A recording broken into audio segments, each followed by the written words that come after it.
Are you suffering from constant acne along with the mood swings, hair fall, unwanted facial hair and weight gain?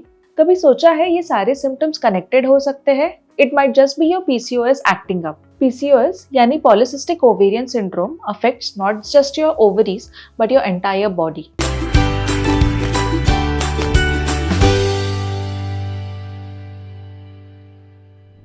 Hi, I'm Dr. Deepti Thorat, consultant dermatologist at Clear Skin and Hair MD Pune. And in this new series, we are breaking it all down. आइए जानते हैं science behind your PCOS symptoms. Let's start with your skin. Normally, her menstrual cycle में बहुत सारे follicles में से एक follicle develop होता है. ये follicle mature होके egg release करता है, जिसे हम ovulation बोलते हैं. पर PCOS में एक follicles ग्रो होने के जगह पे बहुत सारे फॉलिकल्स ग्रो होते हैं बट कोई भी ओव्यूलेट नहीं होता. ये सारे फॉलिकल्स छोटे छोटे सिस्ट बन के हमारे ओवरीज में रहते हैं. नतीजा अनओव्यूलेशन एंड इरेगुलर मेंसेस. ये सारी चीज़ों के कारण बॉडी कंफ्यूज हो जाती है एंड बॉडी का हार्मोनल इम्बैलेंस होता है. नॉर्मल सिग्नलिंग पाथवे डिस्टर्ब हो जाता है. LH यानी लुटेनाइजिंग हार्मोन एंड FSH यानी फॉलिकुलर स्टिमुलेटिंग हार्मोन ये प्रोपोर्शनेटली रिलीज होते हैं नॉर्मली, बट PCOS में LH की मात्रा FSH से ज़्यादा होती है. This increased LH further stimulates your theca cells of the ovaries to secrete more and more androgens. So basically androgens का प्रमाण बहुत ज़्यादा बढ़ जाता है PCOS में एंड इसकी वजह से बहुत सारे सिम्टम्स आते हैं जैसे acne, hirsutism, hair fall and weight gain. Sebaceous gland या ऑयल ग्लैंड्स में एंड्रोजेनेटिक रिसेप्टर्स होते हैं. अब ये एक्सेस एंड्रोजन एंड्रोजेनेटिक रिसेप्टर्स को अटैच होता है एंड ऑयल ग्लैंड्स की एक्टिविटी बढ़ाता है, जिसके कारण PCOS में रिकरेंट एक्ने होते हैं. सो ये था in general pathophysiology of PCOS and its correlation to acne. अब जानते हैं हार्मोनल एक्ने के कैरेक्टरिस्टिक्स के बारे में. नंबर 1, PCOS में होने वाले acne generally lower third of the face में प्रेजेंट होते हैं, जैसे कि jaw line, chin and neck. You can also find it on the chest and back as well. Next, they are extremely painful and tender.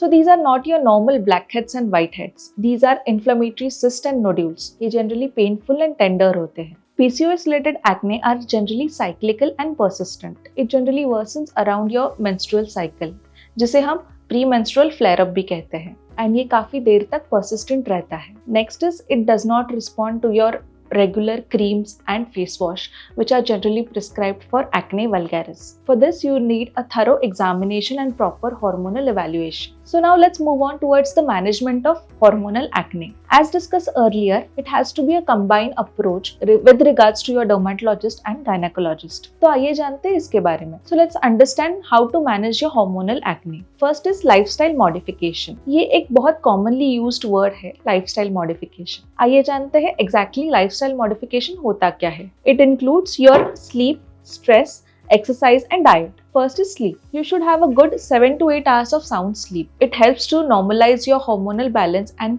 to keep a circadian rhythm of your body.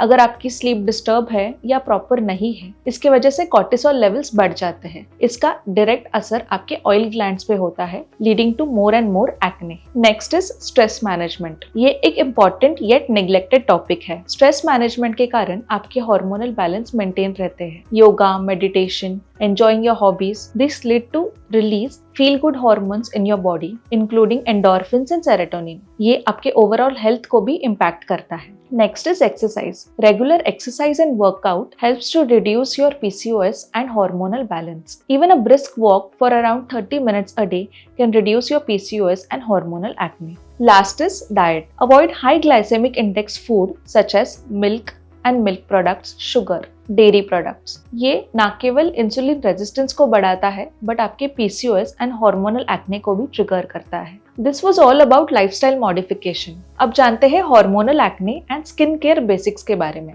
Use a gentle cleanser which does not over exfoliate your skin and irritate your acne prone skin, along with a non-comedogenic moisturizer. And do not forget to apply your sunscreen. Hormonal acne treat करने के लिए बहुत सारे molecules use होते हैं, like antibiotics में doxycycline, clindamycin, retinoids में adapalene and isotretinoin, along with the hormonal medication. Do consult your dermatologist before starting any of these molecules. So ये था PCOS series में हमारा पहला episode on hormonal acne. I hope this video has helped to clear all your doubts regarding PCOS and acne. So मिलते हैं next episode में. Till then, for more such informative and interesting videos, do follow our channel. Thank you.